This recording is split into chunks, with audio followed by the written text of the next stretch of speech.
இப்போ நாங்கள் பாலைவன பூமிக்கு வந்திருக்கிறோம்.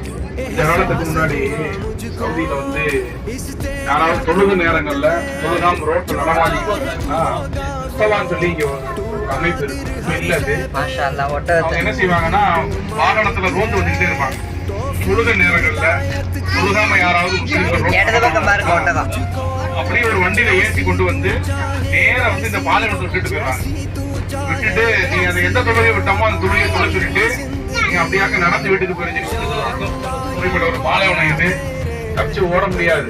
எந்த விதமான கரண்ட் வசதி மொபைல் வசதி எதுவுமே இருக்காது. வாழக்கூடிய ஆளை பாருங்க.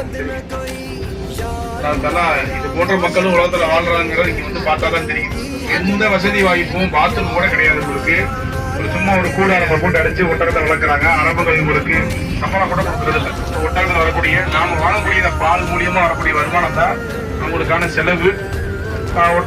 ஒட்டகத்துடைய கறியை சாப்பிட்டுக்கிட்டு இந்த இடத்துல வசிக்கிறாங்க. நாமெல்லாம் இந்த இடத்துல ஒரு நாள் இல்ல 1 மணி நேரம் கூட இந்த இடத்துல நிக்க முடியாது.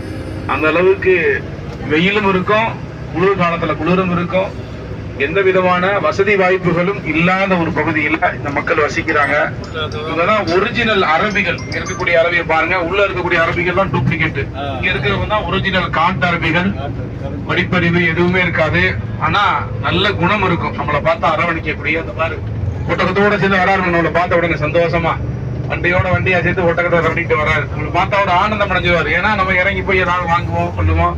அதனால உங்களுக்கு ஒரு வருமானம் வரும் சொல்லி ஒரு 6 வாரமா பல ஹாஜிகள் இறங்குங்க, சந்தோஷமா ஒட்டகத்தை பாருங்க, சவாரி செய்யுங்க.